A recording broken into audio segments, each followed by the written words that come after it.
Today's daf is Kuf Samech Vav 166, and we pick up with Zahav B'dinarin. So we're dealing with a Breita. The Mishnah basically said if you just say, if you just say a phrase like, if you have first of all contradictory amounts, 100 zuz, which is 20 sel or whatever, you go by the lesser amount. If you have the words that are like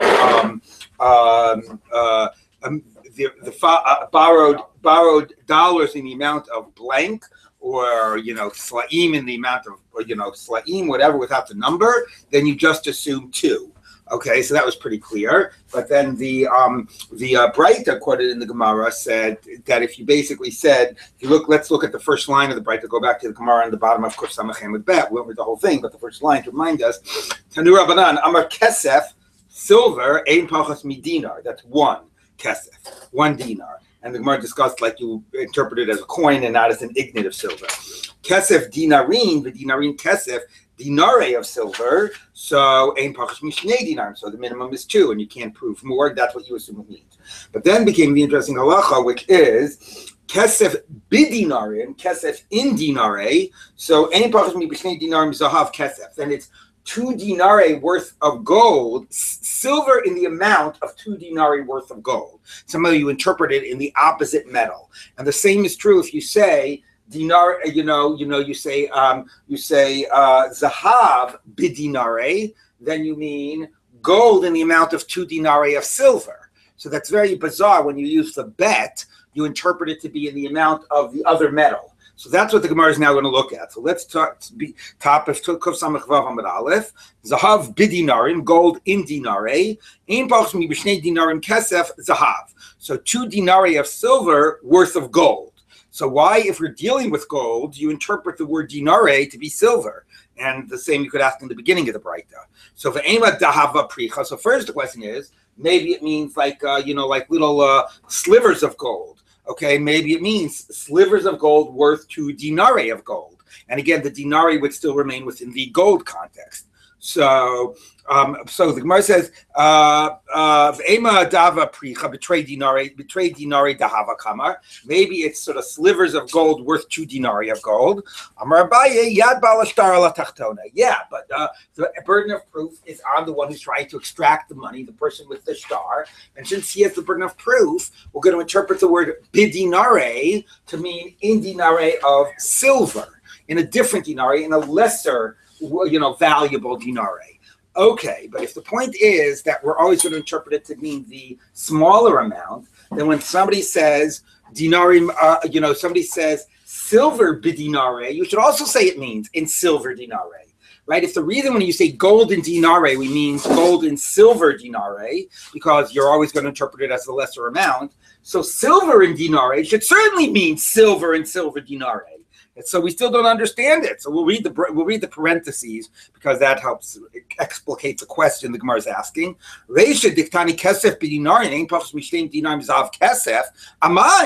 when you say silver in dinare, why do we say it means silver worth 2 gold dinare?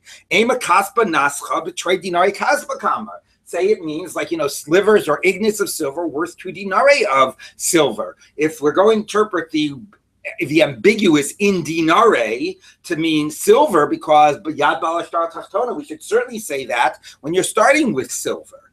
So Amar Avashi, reisha dekasev dinare, seva dekasev dinarim. Okay, so because of that question, which is a really good question, Ravashi is going to make a distinction, which seems to be somewhat artificial, between saying dinare, which means silver, gold, and dinarin, which means silver. Now the problem is that dinare is smichut. Okay, so to identify a difference between dinare and dinarin, I mean, maybe in the Greek, dinare is the plural. I think it is. Okay, but if you're writing in in Hebrew or in Aramaic, so dinare and dinarim, dinar is probably dinare zahav, right? It's michut. Dinarin is just dinarim. But he's making a distinction, and he's going to also presumably change the text of the Breita and say the ratio that says kesef b'dinare, because it says dinare, it means in the amount of gold dinare. And the end that says zahav b'dinarin means silver dinarin. Okay, now where are we going to get this distinction from? Okay, so the Gemara says, where do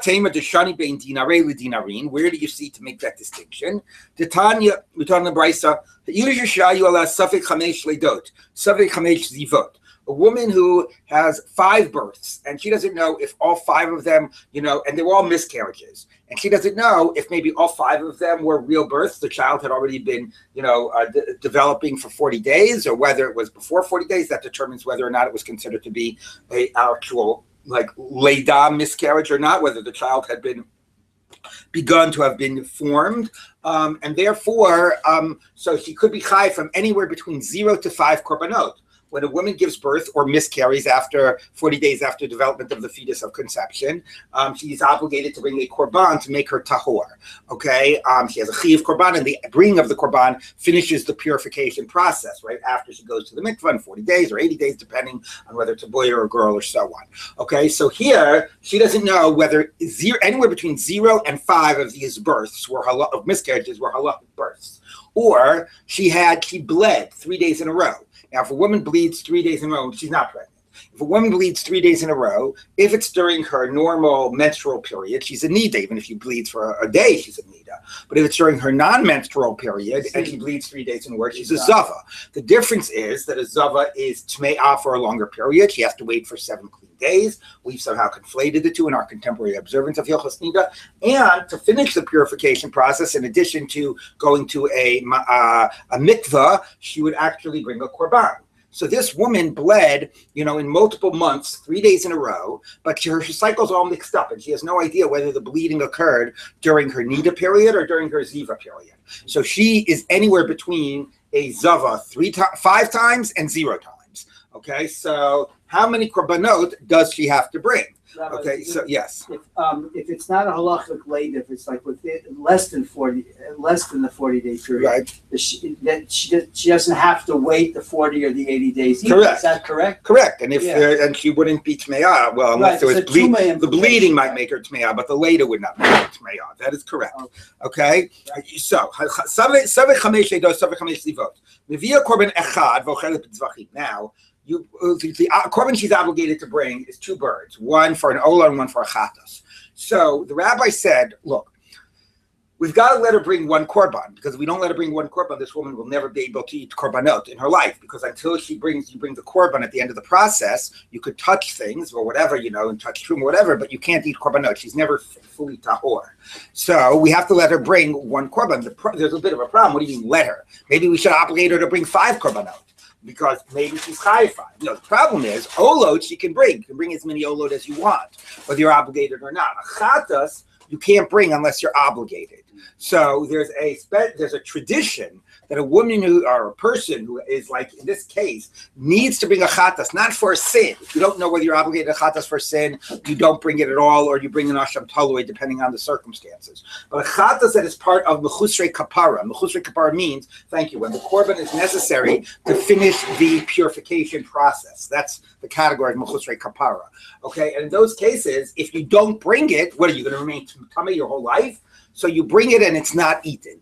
Okay, you bring this chatas off and it's not eaten as normally a chatas would be. It's burnt, it's destroyed, and so on. So that's like a real violation. We have to allow that. We allow that, but we want to minimize that because that's breaking the rules. Okay, I mean, again, not really breaking the rules because we have a rule that we're allowed to break the rules. Okay, but the point is, it's breaking the standard rules. So therefore, we let her bring 1 korban to make her tahor, but she's not going to bring the rest because maybe she's not chayav. A full complement of 1 korban, a chatas and an olah.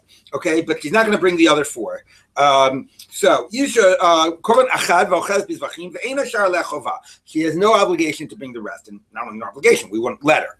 Okay, hayu aleh chamesh leidot vadaot, chamesh zivot vadaot. Now let's say she definitely had 5 different childbirths or miscarriages or whatever, or 5 different times she was a zava. Mivia korban achad v'oches bizvachim. So then 1 korban is enough to make her able to eat. Right. Part of the chiddush of this Mishnah is that you don't say, well, since she became a zava 5 times, she has to bring 5 korbanot in order before she becomes tahora. And the way the Gemara says 1 korban is enough to make her tahora is the Gemara says, imagine that, I don't know, let's say a woman was a nida 5 times. How many times did she have to go to the mikveh before she became tahar? Once. Okay. Imagine somebody, I don't know, touched a nevela, 5 different nevelas on 5 different days. How many times do they have to go to the mikveh to become tahar? Once. So an act that seeing this korban not as a personal obligation to bring a korban, but as a ritual that creates tahara, the Gemara assumes that even if you are tmeya multiple times within the same category, one korban achieves the tahara process. Okay, after she's been to the mikveh or whatever. Okay, so one korban suffices to make her tahora. V'ashar aleh chova, and the rest is an obligation, like anybody who's chayiv to bring a korban and bring it when you're able. Okay, so that was all very fascinating. What this has to do with dinarim and dinare, we haven't seen yet. Ma'isa v'amdu kinim Yerushalayim b'dinare zahav. Now we're getting the word dinar. There was in Yerushalayim, there was an event that happened that a khan is 2 birds, which would be brought as an ola nachatos. So they were going for dinare of gold. Let's assume it means 2 dinare, because again, the minimum is 2. Anyway, they were extremely expensive, right? There was a high demand. So, maybe, I don't know if there was a low supply, or maybe the suppliers made a little bit of a monopoly. Not a monopoly. What's that called? Collusion. Okay. And therefore, they were going at extremely exorbitant prices. So, Amar Rabbi Shimon ben Gamliel, says Rabbi Shimon ben Gamliel, Ha'me'on hazeh, this dwelling place, meaning he took an oath in the name of the Beis HaMikdash. Im alin alayla, I will not go to sleep tonight. Ad hu b'dinarim, until the birds, they go down from worth dinare zahav to dinarim. Kesef. So now you see dinarim means kesef. Okay. Now, of course, the problem is dinare is smichud. I'll get back to that, but let's finish this story. Okay. So he said, I'm going to get them to go down from gold dinare to silver dinare. What did he do? Nichnas lebeis hadin v'limeid. He went into the Beit Din and he taught the following halacha. Ha'isha shayu aleh chamesh leidot v'daot chamesh livot v'daot mevia korban echad v'ochelet b'zvachim ve'eina shar aleh chova. One korban is enough, and she doesn't have to bring the rest. Now I'm going to get back to unpack all this, but let's just finish the story. Okay, so now all these women had all these sacrifices, these built-up obligations, because they had, had maybe a lot of miscarriages, a lot of births, and they, finally at the end of a few years came to Yerushalayim. Instead of having to bring 10 korbanot, they only had to now bring 1 korban. So the price plummeted. Okay, v'amdu kinim bo b'yom b'rivatayim, and the kinim, rather than going for a dinar of gold or a dinar of silver, went for a rova. A rova is a quarter of a dinar. Okay, so he really had the price, shoot down even lower of a silver dinar, even lower than he had. Worth a quarter of a silver dinar. A quarter of a silver dinar. So even less, and I think a silver dinar is a 25th of a gold dinar. So he said he was going to get it down to a 25th of the original value. If I'm right, somebody can check that. Anyway, and it was even a quarter. His strategy made it work for even a quarter of the value of what he was going for. Okay, so it was very successful. Now let's talk about a few things. Well, right, let's talk about a few things, and then we'll get back to the dinarim and the dinare. But first, let's talk about 1 or 2 things about this actual story itself. So first of all, the question is what's he doing? He's posketing a wrong halacha to manipulate the prices. So of course, the Gemara says no. Of course, this was the halacha he believed in. Maybe he was not professing it. Maybe people were bringing a korban and that was okay, and maybe they were following another more stricter psak, and he wasn't going to make a point of pushing through his more lenient psak. But because of this sort of social need, he was either saying you don't have to be so machmir, you don't have to do this. If you want to bring it because of the hate, but you're not obligated to, right? Or he basically said, no, I'm going to really get behind this psak I believe in that I haven't been pushing until now, but we really do have to push it.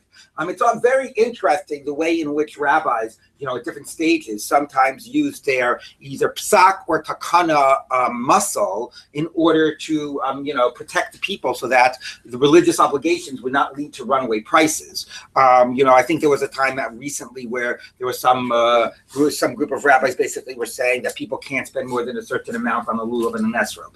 But the most famous examples has to do with sumptuary. Yeah, sumptuary is a little different because that's just saying don't overspend for X person on a wedding, as opposed to the people who are manipulating the prices of ritual objects. So there was the most common was about which I think occurred over decades, if not centuries, was around buying fish for Shabbos. that that it was obviously this very strong minhag that you have fish on Shabbos, and the fishmongers were jacking up the prices. So basically, a lot of the rabbis in the various generations, various times, basically said it's usher to buy fish for Shabbos until the prices went back down. So but that's more of like a takana. Right? I mean, maybe we're saying that you have to forego, a certain kiyum. Nobody's asking about, it's a little different than like this, which is like a real psak halacha type of an issue. It's a biblical issue as opposed to the fishes. Exactly. So anyway, but one way of saying is this was his real psak. He just wasn't pushing it. He disagreed with everyone else. What? Meaning he actually disagreed with everyone else. Or, he disagreed with what the accepted or the perceived psak was, and he was pushing it through. You have this elsewhere. You have it in Psachim, where Shmuel basically says, teaches about whether you have to kasha certain, vessels after Pesach or whatever, because people were jacking up the prices of vessels after Pesach. So the Gemara never assumes that they're teaching something which they really don't believe in, but they're like publicizing something they otherwise would not have publicized. And you have a couple of instances about this.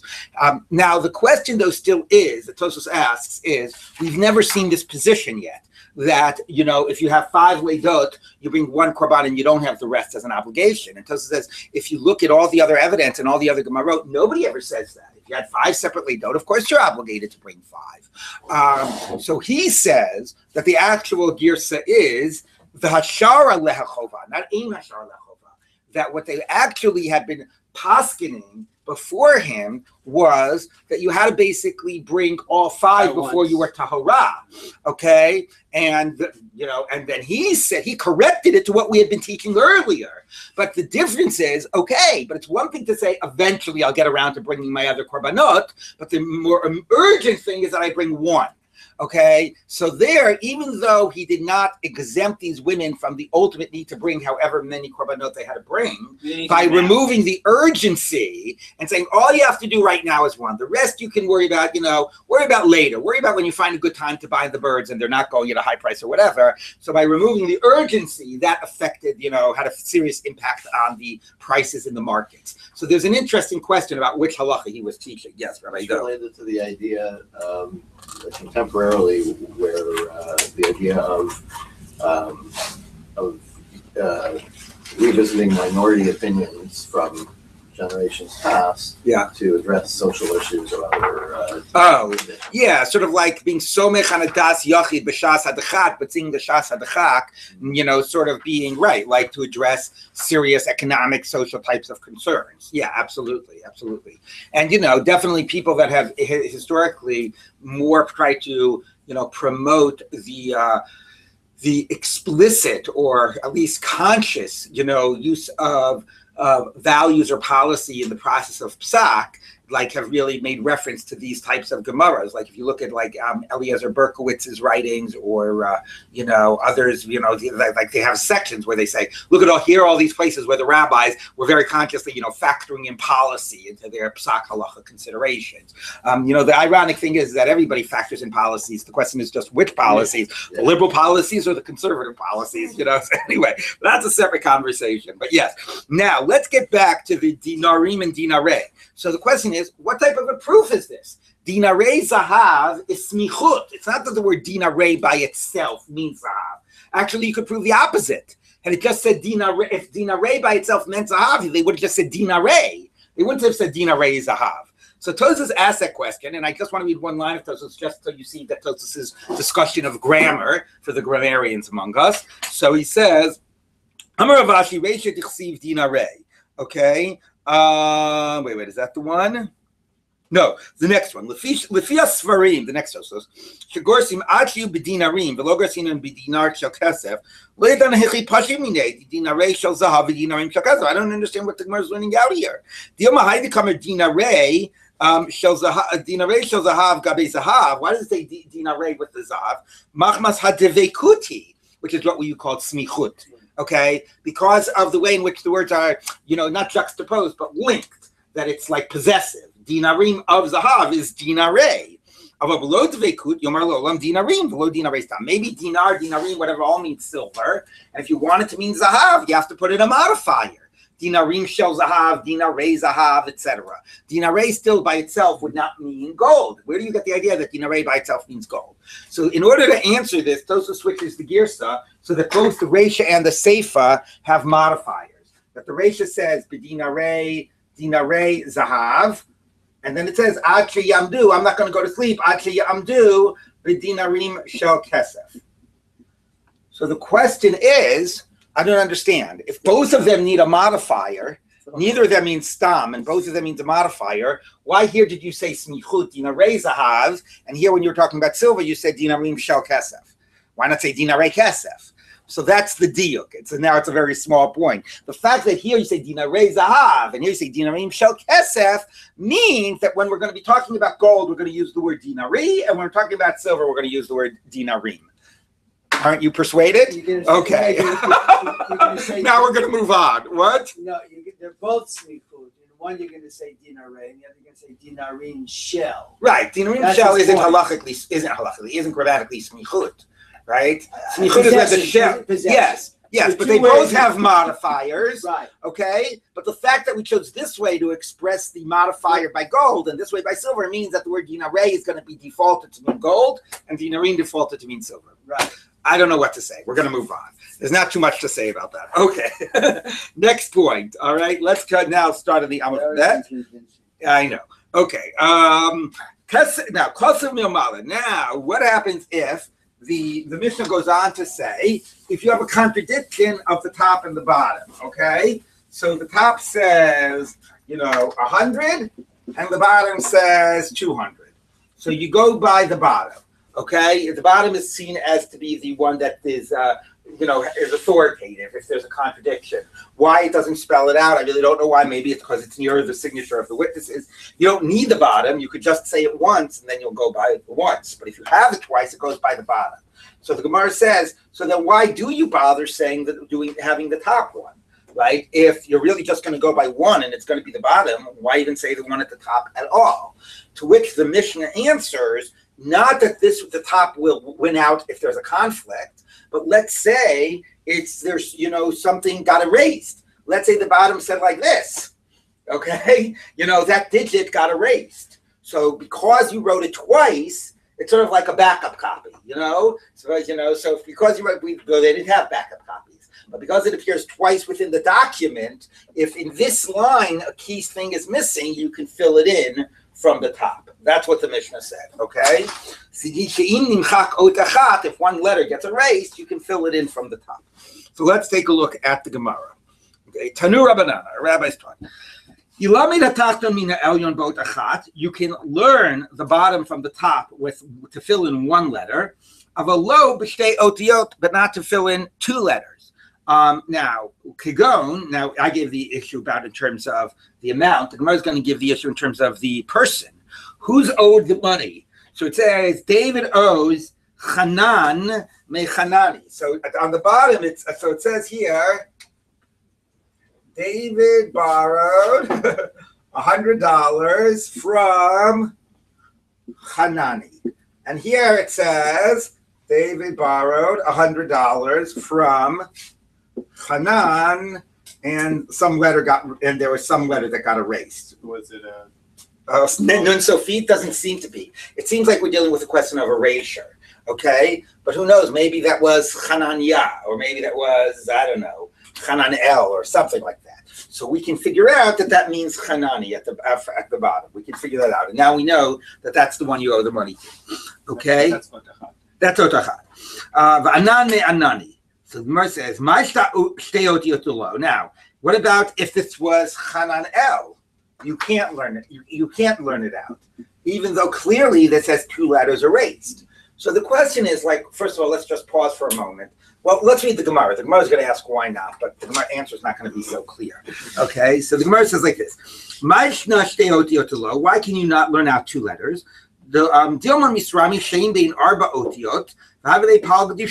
Because maybe you'll have a four-letter name, and by learning out two of the letters, you're going to be the majority of the name is going to be filled in, and that's that's not considered just filling in a gap. That's really changing what the document is saying somehow. It's doing too radical of a read. So the Gemara says if that's true, you shouldn't be allowed to use one letter. Maybe you'll have a two-letter word. You'll learn out half of the word from the top of the document. Oh, come on, what name only has two letters? Thank you, Dove. Ella, he's funny, his name Dove. Ella, you spell Dove without a Vav?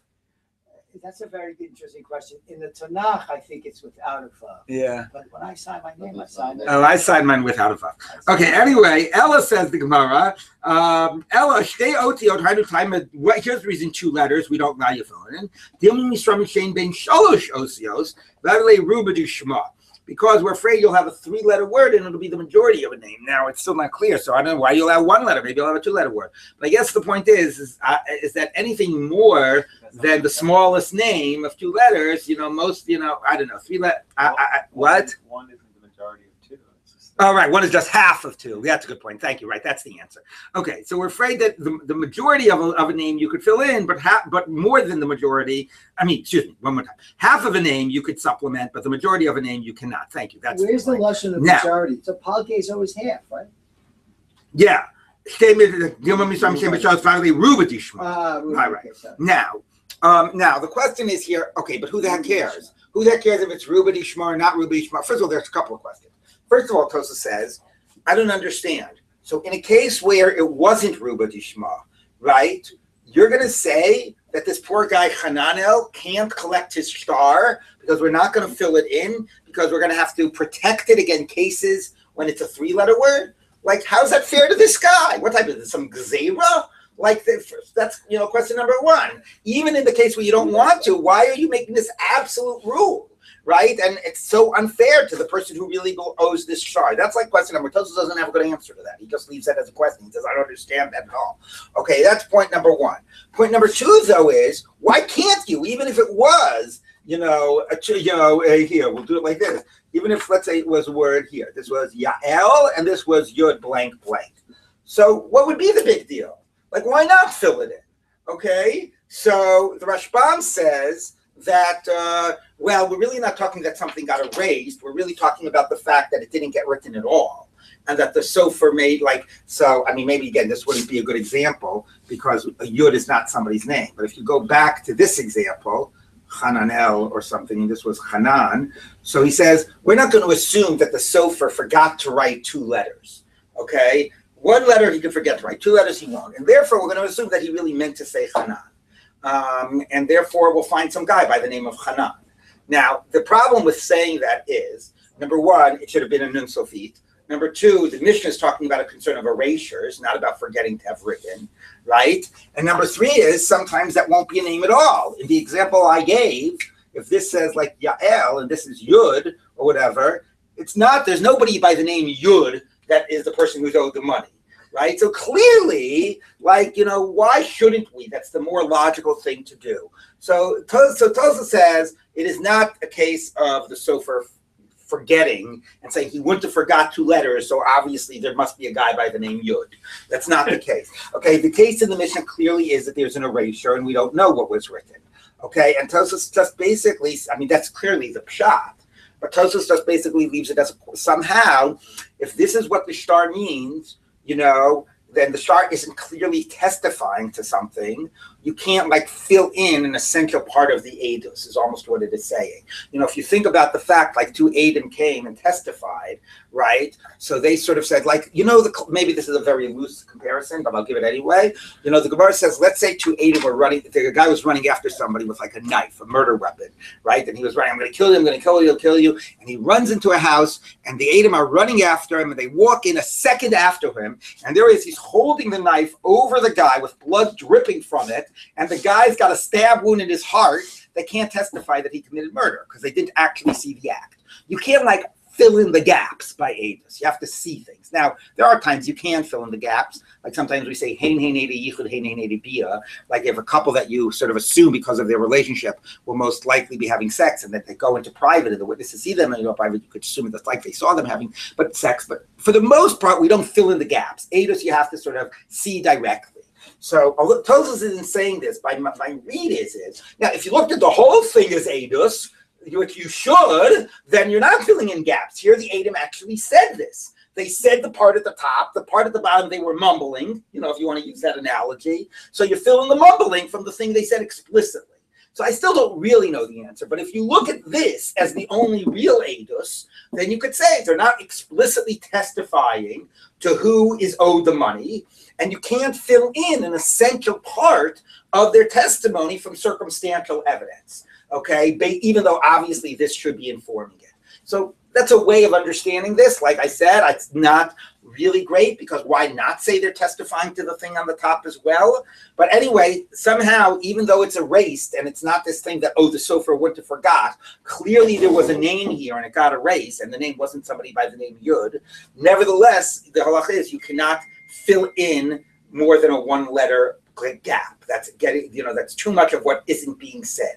So that's basically clearly seems to be what the Gemara is saying. Again, it still doesn't explain, this issue about when it's a longer word. Yeah. But the point is, anything that is a significant fill-in, maybe the way to read the Gemara is not a gzeira, but since in some times 2 letters is a significant fill-in, we always consider a 2-letter filling in of a gap as being too significant of saying something, it's not a trivial sort of type of filling in. They bring Ruba to Shema.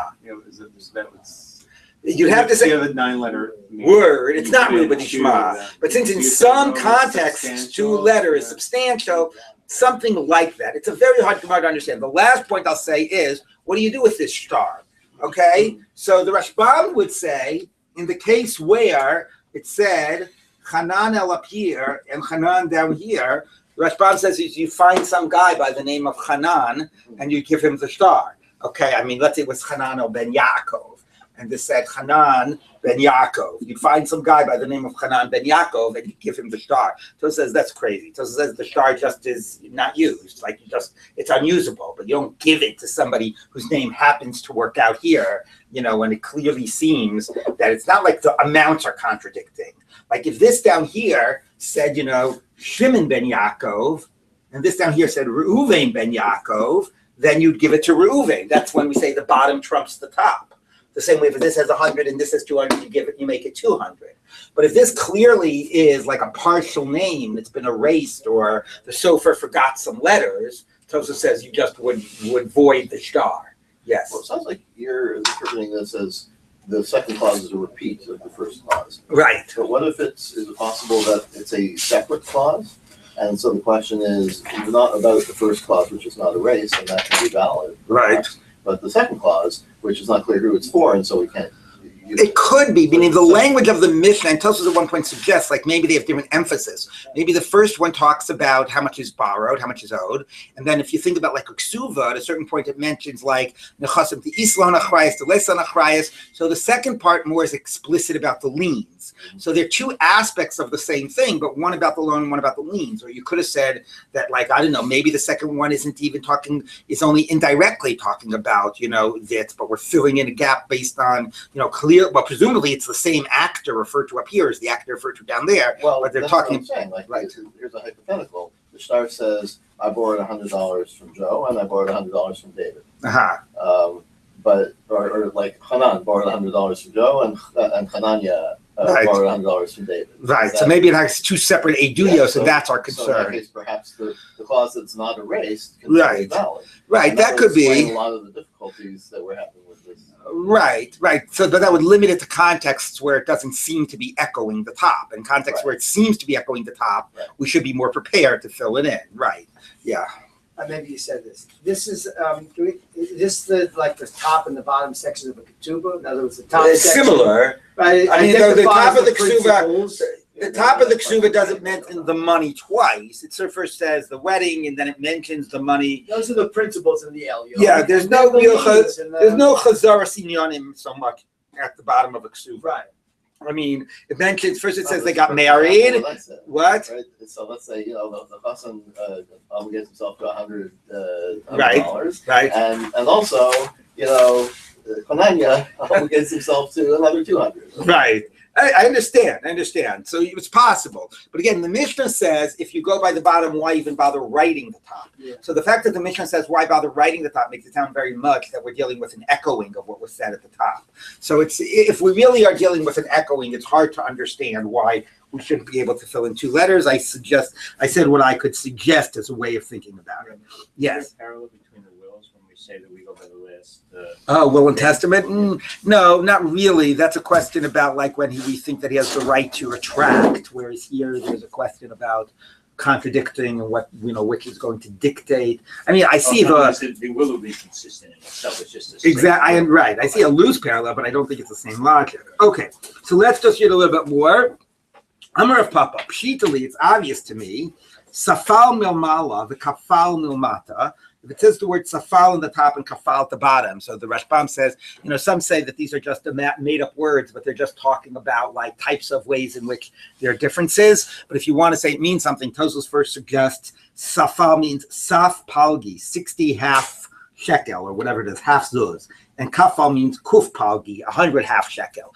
Okay, the Rashbam thinks safal means, what's a safal? A safal is like a seifel is a cup. A cup. A glass, a drinking glass. Right, and a kafal, he says, maybe means like to fold, maybe means like a talus. So what did he borrow? If it's a thought that somebody borrowed something, did he borrow a cup or did he borrow a talus? Okay, so hakol holech achar. So again, it's like 100 and 200. The bottom line dictates. Okay. Now that's Blairav Papa, but here was his question. Kafal milmala v'safal milmata. So it says kafal above and safal below. What do you say? Do you say that it's a safal and it's a talus or whatever? It's 60 half shekels as opposed to 100 half shekels? Or here's another possibility. Min chashinin lizvuv olo teku. Maybe the bottom actually said kafal, but as the ink was drying, here's it said kafal. And as the ink was drying, a fly came and sat on this part. And I don't know, it would have to have sat on this part and like moved around a little and smudged it a little, okay, and turned it into safal. Okay, and in that way, it should really be safal and not kafal. So we don't know, we don't know if this is a case of nimchak, and we would go by the top, or if this is a case of a contradiction and we go by the bottom. So the Gemara says teku, and the guy, I guess, can't collect either, or collects the lesser of the two or something. I don't know. Okay. So now, Hahu Dahavi Kasivek Shis Mea Vizuza. There was a star that had written in it, David here borrowed from me 600 and a zuz. So 600 what? Okay. So Shalcha Rav Sharvaya Kamidabaiz, or Sharvaya sent this to Abaye. How are we going to interpret the 600? She's made a istri vizuza, 600 istri. Now, just to confuse you all, there's 2 types, as you might remember, there are 2 types of coinages. There's Monotsuri and Medina, and they're 8. One is 8 times the other. So an istri could be a half zuz, or it could be 4 zuz. Okay, let's go for now with the possibility that an istri is for 4 zuz. Okay, so if you think of what would be an example, if you think of a zuz as a quarter. In American money, and an istri would be $1. So do we consider it to mean $600 and a quarter? Okay, chismea istri vizuza. Oh, Dilma, chismea priti vizuza. No, maybe the 600 is 600 pennies and a zuz. Okay, so you got the 2 possibilities. We're going to have a third one in a minute. Okay, it says 600 plus 1 zuz. Okay, so what is that going to mean? So will that mean like 600, let's say a zuz is, let's say, a quarter, okay, of, in American money. Are we going to say it means $600 plus 1 quarter? Or are we going to say it means 600 pennies plus 1 quarter? Okay, those are the 2 possibilities. Okay, this is the priti, and this is the istera. Okay, so got it? So which one? There's another possibility. What else could it mean? This is what it says. This is possibility 1. This is possibility 2. What else could it mean? If it's 600 plus 1 zuz, what else could it mean? Dinari? 600 over 1. What? 600 over 1. 600 what? 600 001. 00 what? Meaning, well, no, that's 6,001. That would it be. But it could just mean 600 zuz in 1 zuz. Who says we're dealing with different coinage? He borrowed from him 600 and a zuz. 600, so maybe it means 601 zuz. Okay. So anyway, but these are the two possibilities the Gemara is asking: either a higher. That's literally what it says. 601. Yeah, but the language was it said Shishmea Vizuza. It didn't say Shishmea V'chad Zuz. Okay, it says 600 and a zuz. All right. So anyway, yes, fine. But we're questioning whether it's an amount more than a zuz or less than a zuz. So let's see what he says. Amalei dal priti. No. Take out the possibility of priti, of pennies. The lok sivi b'shtar. It would not have been written in the shtar pennies. Why not? The asuche misachin lehu, because you would just sort of add them up. Meaning you would basically to the higher amount, which doesn't mean they would never be written in a star at all. Like I might have bought from you $1 million and 23 cents. Okay. But in this case, why would I have written 600 pennies and a quarter? If I'm using a quarter here as a coinage, why wouldn't I just say this as 40 quarters? Right? Did I do the math right? 150. No, I didn't do the math right. Whatever. What? 150. 150. Okay, whatever. No. Yeah? No. 4. No, whatever. Okay, whatever it is. No, it's 22. What? No, 24. 24 times 25 is 600, right? Oh, I'm thinking 50. Yeah. Anyway, whatever. Why wouldn't I just say 24 quarters and a quarter, right? So if I'm dealing with higher coinage here, why would I mention 600 pennies? Right? Just say it in zuz. So this can't be the possibility. Okay, it would not have been 600 prutas and a zuz. Okay, basically, by the way, just so you know the actual coinage, a pruta is about 1/200th of a zuz. So this would have been basically like 4 and change. Okay, so why not just say 5 zuz and change? Why say 600 plus a zuz? Why does the Rashbam say 192? That's what I just said, roughly 200. Oh. Okay, I'm just trying to translate this into American coinage so you more immediately understand it. But if this was actually prutas, this would have been about 4 zuz. So who would have said 600 prutas in a zuz? You would have said 5 zuz and change. Okay, so that can't be the possibility. So the fact that it means a lesser coinage is not possible. We would have just summed it up. Okay, so the Gemara says, so the suke maskinu mashilu zuza. You would have just summed it up and translated it into zuz. So Maya Marta. So what should we say? Shishmea istri v'zuzah. Let's say therefore it means this: $600, like 600 istri, a higher amount than a zuz. Okay, that's possible. So now there are two possibilities.